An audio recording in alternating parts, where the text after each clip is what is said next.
A warmer from the low. Welcome to lovely Las Vegas for Coast to Coast Hoops with myself, Greg Hoops Peterson, now part of the VSiN Family Podcast. We've got a tremendous podcast for you. Joining me in segment number 2, it is going to be one of our good friends, Mike Randle. It does great work over at FTN Bets. We are going to be diving in with regards to what we're all seeing with some of these Big 12 teams, as we got question marks with how Kansas is going to be handling things without Arterio Morris.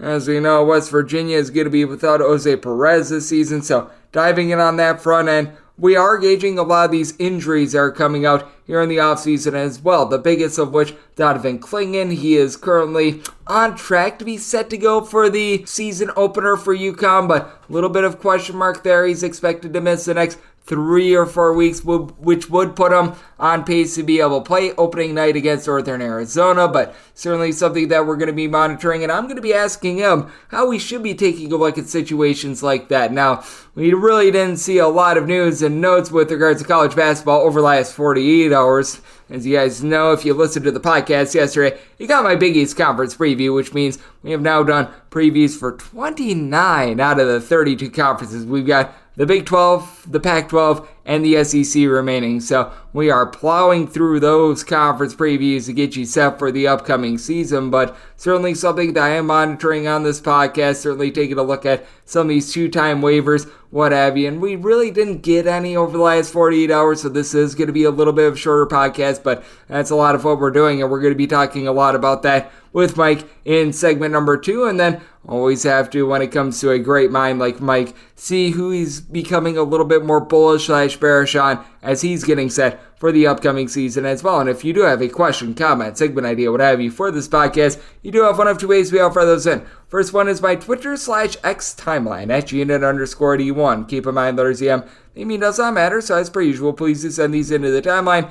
Other ways, find an Apple Podcast review. If you rate this podcast 5 stars, it is very much appreciated. And then from there, you're able to fire in whatever you'd like to hear on this podcast by that 5-star review. Did not get in any Twitter / X questions today. Please do fire those in, as we are just over a month away from the start of the upcoming college basketball season, and we are starting to get prepared. I think that we should be seeing more with regards to some of these guys, with regards to their waivers coming on the next few weeks, but certainly have been awaiting a little bit more information on that front, but we always get great information from this man, Mike Randle. He does great work over at FTN Bets as one of their chief content officers, and also does a great job with his own podcast, Screen the Screener podcast. You're able to find that wherever you find your podcasts, and he's going to be joining me next right here on Coast to Coast Hoops with myself, Greg Hoops Peterson, now a part of the VSiN Family Podcast.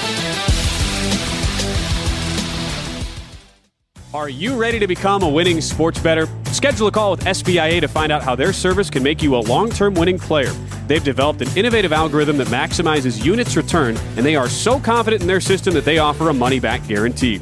Sign up by October 31st and get their MBA package at no cost until they reach 10 net units. They treat sports betting like a business. So if you want to learn how to make your sports betting dreams a reality, visit them at SBIA1.com and check them out on social media at SBIA Sports. And we're back to lovely Las Vegas for Coast to Coast Hoops with myself, Greg Hoops Peterson, now part of the VSiN Family Podcast. And it is great to be joined by this man, Mike Randle. He does tremendous work over at FTN Network as one of their chief content officers. You're also able to catch his own podcast, the Screen the Screener podcast. You're able to find that podcast wherever you find this one with Mike. He is doing a tremendous job getting set for the upcoming college basketball season. On top of that, for those that like fantasy football, for those that like football player props, what have you, he's been doing a great job on that front as well over at FTN. And you're able to follow him on Twitter / X at Randle Rant altogether. And Mike, always great to have you aboard. Thank you. Greg, I'm so excited. We are 30 days away. We're so close to the start of the college basketball season. I can't wait. Just memories of last year, getting excited, the non-conference matchups, all that stuff that we love right around the corner. Oh, it certainly is. And we're getting close to that sports equinox where we get the MLB games, NFL, NHL, and NBA all happening on the same day. That's going to be happening within the next few weeks as well. So it is getting to be a tremendous time of the sports calendar. And with regards to getting set for the upcoming season, certainly a lot of intrigue with regards to the Big 12. We knew that there would be with the conference expanding, but over the last week or so, a few blows to a few teams within the conference. Kansas they lose Arterio Morris in a bad situation. Let's just call it what it is. And then obviously with West Virginia, they're without Jose Perez. So certainly have to address both of those teams. And let's start with West Virginia, just because as I've been taking a look through the offseason, I've been feeling more and more bearish about them. And now I think the big question for West Virginia is whether or not they're going to have Raekwon Battle out there on the floor. Because I think with Battle, this team, it's not like they're going to be some top 25 team or anything like that, but I think that they could still be relatively solid. But if they don't have Battle out there, this team really doesn't have too much of a backcourt, and this could be really, really bad for a team that has to compete in what I think is the toughest conference in all of college basketball. Yeah, I am very bearish on West Virginia. I just think when you lose a great coach like that, there's always an adjustment, Greg. We've discussed this in the past. Krzyzewski goes away. Here comes John Shire. There was an adjustment period. Hubert Davis, there was an adjustment period. We've seen it before with other coaches as well. As much as Huggins had the off-the-court issues and all of those things, there's a massive, massive drop-off. There's no experience here with Eilert. He's been in the program for many years, solid part of his staff, but it's different when you're the head coach. I was already bearish on West Virginia, and now with losing Perez, I mean, just look at their team. The players that they had from last year, just to me, it's going to be a mix together of can they get everyone together? Can they get a guy like Kirk Kriisa going? Those sort of things. There's a low floor for West Virginia, growing pains, toughest conference in the country, players who can be very up and down that have to have a big impact. Like, for example, look for a player like Jesse Edwards. Jesse Edwards is now going to have to play man-to-man defense. Jesse Edwards was very effective in the zone in Syracuse. But are we sure that he's the type of player who can thrive in the Big 12, guarding those bigs, scoring on offense, staying out of foul trouble? Quentin Slazinski, great at Iona, nice shooter, ends up going to a different program. Now, again, I just don't think these players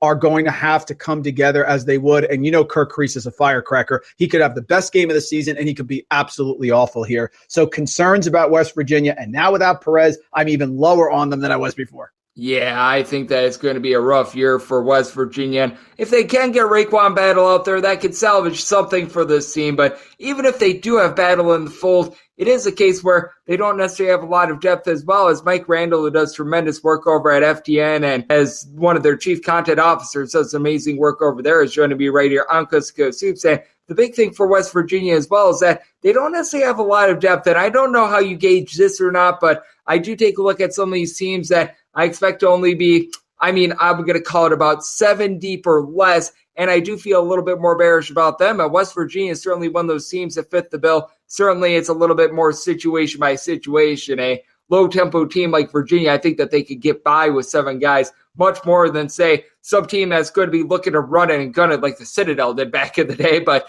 how do you gauge sort of that as well? Because that's a big reason why I feel bearish on West Virginia as well, is that they have some talented guys, but they're not able to throw at you a lot of different looks. And now you're going to really be asking Kirk Kriisa to do a lot this year. Yeah, that is an excellent point. And the teams that can do it need to have a head coach who has the experience of working with that depth. I will never forget, as much as Calipari in Kentucky, maybe going their separate ways at some point, he convinced Devin Booker to come off the bench. And now Devin Booker is a first-team All-NBA player.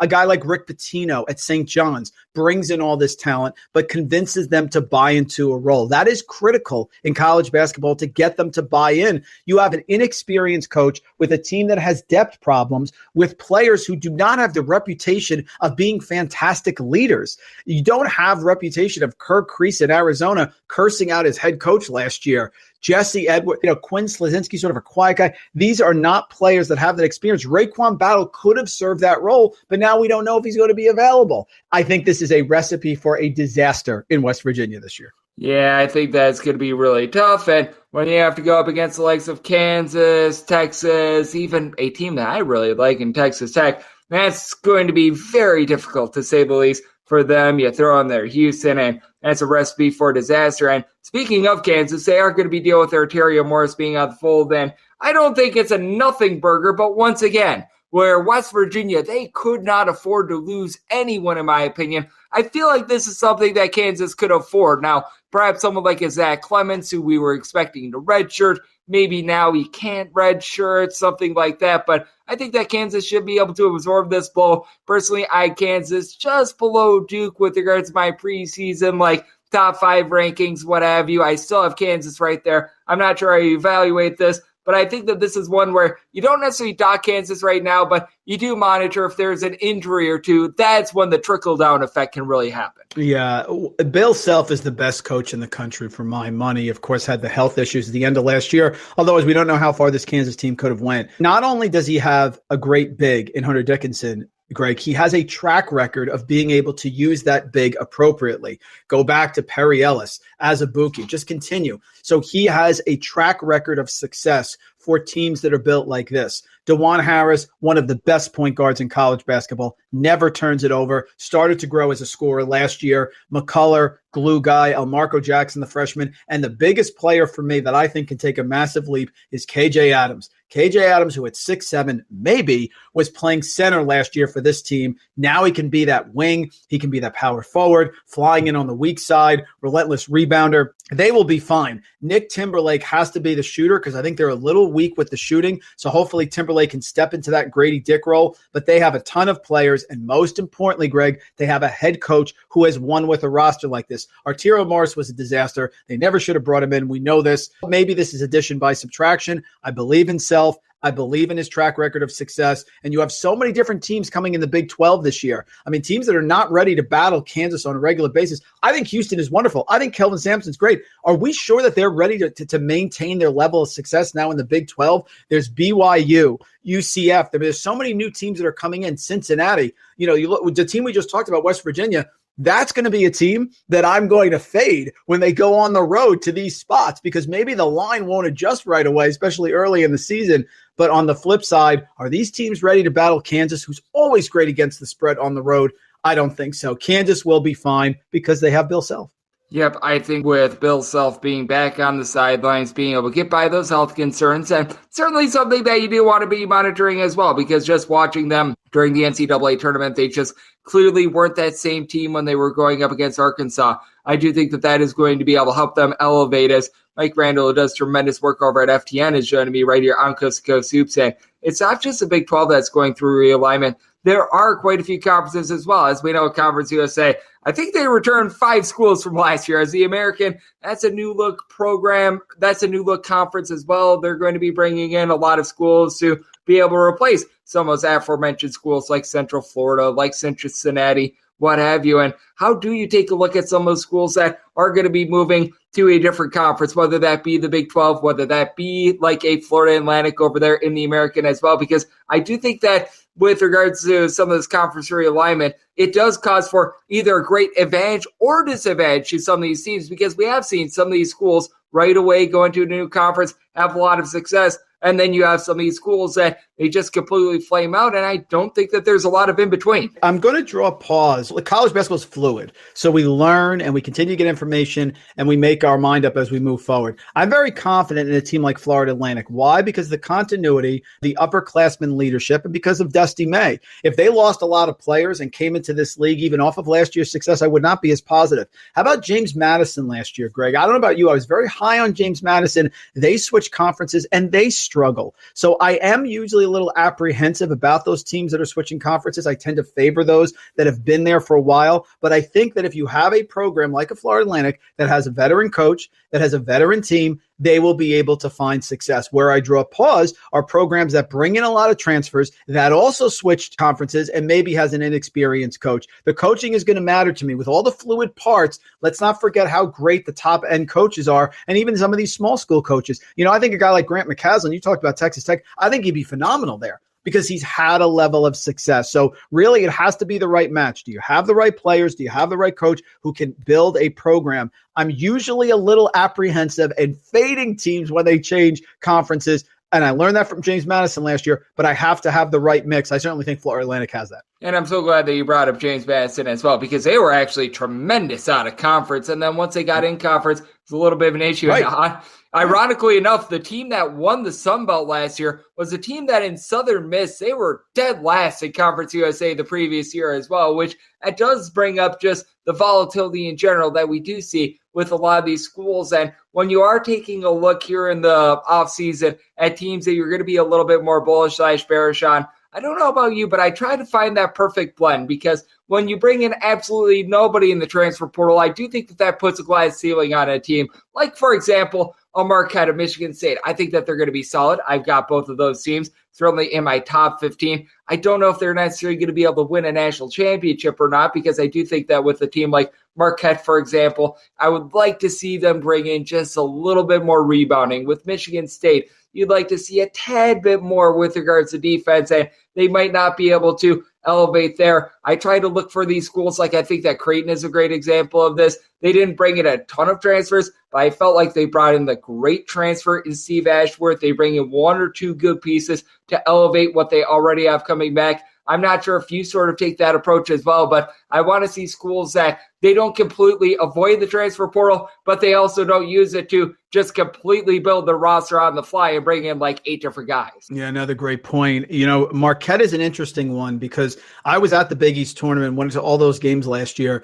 Omax Prosper was really an unsung player for them. Tyler Kolek, a Big East Player of the Year, got a lot of credit. Cam Jones, of course, tremendous scorer. But Omax Prosper on defense and offense with the blocks, he really was a key player for them. So you're right. They need Stevie Mitchell, David Joplin, those players to step up. I don't know. I mean, they have Kolek and Cam, and they have Shock on the sidelines. So they're always going to be competitive. But right, to your point, are we going to have a team that is going to make a deep run? A team that I have been diving in on recently that I'm really trying to wrap my head around, and usually I fade them, Greg, is Memphis. Penny Hardaway's entering his 6th season, 26-9 last year, and I felt strongly that the winner of that game against Florida Atlantic could absolutely make the Final Four, and you know how close that game was. My only issue is they usually struggle with free throw shooting, but last year with Kendrick Davis, their free throw shooting was great because Kendrick Davis was 85% from the floor. But look who they brought in, Javon Quinterly, another roller coaster guy who, when he's great, he's phenomenal. When he's bad, he can really struggle with the turnovers.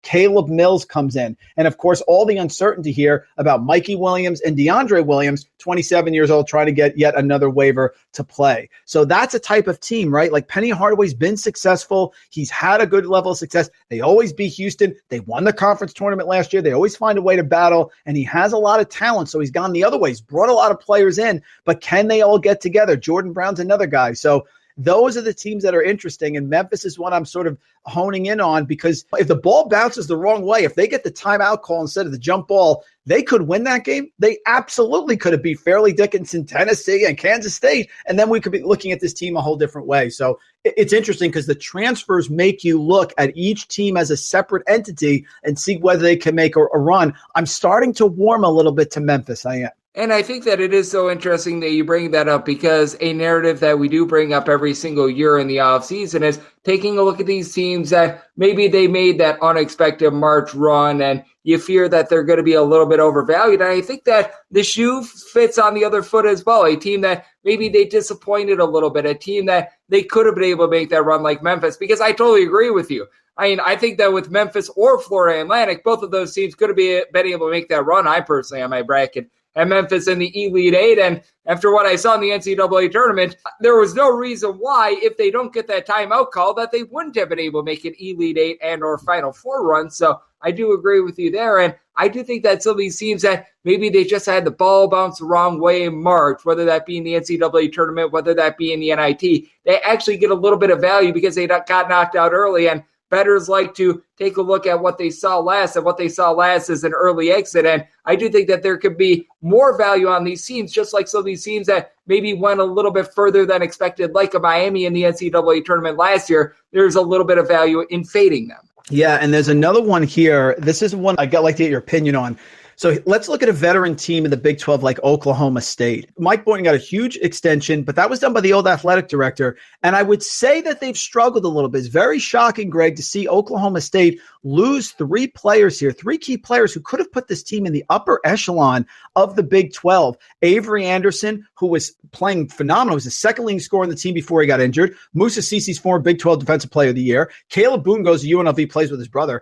This team now, to me, is really a team to fade, similar to West Virginia. So it's a solid coach, but it's a team that lost a lot to the transfer portal. You have to wonder why they would all leave Oklahoma State. He's got Javon Small from East Carolina. Now, Javon Small replaced Tristan Newton, who went to UConn. And Greg, no one was high on Tristan Newton for most of the year. They had a lot of questions, but all of a sudden UConn wins the title, and we love Tristan Newton. Bryce Thompson has a ceiling. So again, here's a team that should be pretty good, that was pretty solid last year, 20-16, but lost a lot of players to the transfer portal, is in the Big 12, could really struggle here and go the other direction. So it's fascinating. Marquette brings a lot of players back, didn't go to the transfer portal, but we have concerns about them with their bigs. Oklahoma State, solid program, always plays tough, always plays great defense, but they lost a lot here and could be sliding back. It's really fascinating with each team to see how they're going to fall because I think there's a lot of variance. I put in our preview for FTN, I think people are going to be betting on Oklahoma State early in the year just because they're from the Big 12. They started 1-4 against the spread in the non-conference last year, and I'm concerned. So again, each of these teams are very unique, and I'm doing a deep dive, and there really are some nuggets we can find when we take a look at them. Yep, I think that with Oklahoma State, it's just one of those cases where they were amazing when Cade Cunningham was in the fold, but we haven't seen much out of Oklahoma State when he hasn't been as well. You have to wonder if that's just one guy being able to really be able to rise up, be able to elevate a program, and we do find that from time to time as well. So I'm in agreement with you there, and allow me to throw at you a team that I am very high on as well. You just read me a team that you're a little bit more bearish on. I'm not sure what your thoughts are on Auburn, but I felt like Auburn did a very solid job here in the transfer portal, being able to address some of their three-point shooting needs, bringing in someone like Denver Jones. I felt like was the correct move. We've got a coach that has been to the Final Four in the past in Bruce Pearl. And when it comes to the SEC, with the SEC, there's a lot of solid programs. I don't necessarily see one team that I think is a bona fide Final Four contender. And that's a team I take a look at that I'm not hearing a lot of hype around here in the offseason, that I think that they made the right moves in the portal to be able to elevate this year. Yeah, I agree with you. And again, there's a guy in Bruce Pearl who has had experience making players accept lesser roles. Probably Bruce Pearl's most impressive job is when they ended up getting to the Final Four. While they lost their key player a game or two prior to that, they should have won. If they don't foul Kyle Guy, you could be looking at Auburn Tigers as national champions. Johnny Broome, of course, back. Denver Jones, I love. We're junkies here. We watch all these teams. Denver Jones can fill it up. The player last year who was phenomenal for FIU, 20 points per game, shoots it well from three-point range, 38, 39%. Jalen Williams, he did very well with the transfer portal. He has Chaney Johnson as a transfer, so many different guys, and he's proven that he can have these players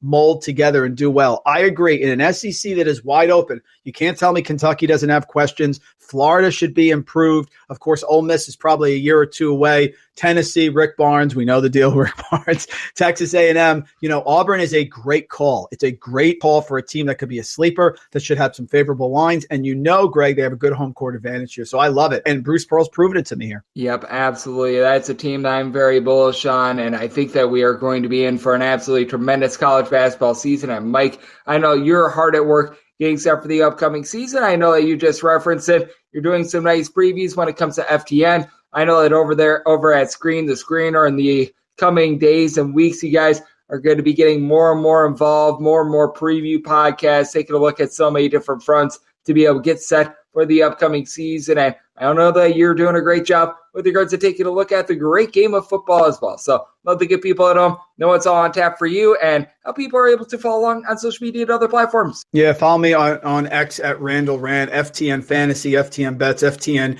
Daily, and our data is through the roof here. So our college basketball model was so hot last year, had a great season at Bet, so follow us there. Screen the Screener, my partner Gus Kearns is putting out previews of the top 100 players, 111. He's rapidly getting to the top 30 now, so some great stuff there. You can follow on Instagram at Screen the Screener as well. It's coming, Greg. We can't wait. I can't wait for college basketball. Got about a month here, but so much going on. Really exciting. We have been thirsting for college basketball for quite a while. It is getting here before we know it. Mike, he is prepared for it, and every single time he joins this podcast, lends tremendous insight. So big thanks to Mike Randle for joining me right here on Coast to Coast Hoops, now part of the VSiN Family Podcast. And if you do like what you're hearing from this fine podcast, Coast to Coast Hoops, you're able to subscribe wherever you get your podcasts, Apple Podcasts, Google Play, Spotify, Stitcher, and TuneIn. And if you have a question, comment, segment idea, what have you for this podcast, I have one of two ways to be able to throw those in. First one is my X timeline at Gina_41. Keep in mind, there's Maybe it does not matter. As per usual, please do send these into the timeline. Other ways, find an Apple Podcast review. If you rate this podcast 5 stars, it is very much appreciated. From there, you're able to fire whatever you'd like to hear on this podcast. We're getting closer and closer to the start of the upcoming season. I'm with you guys every single day on this podcast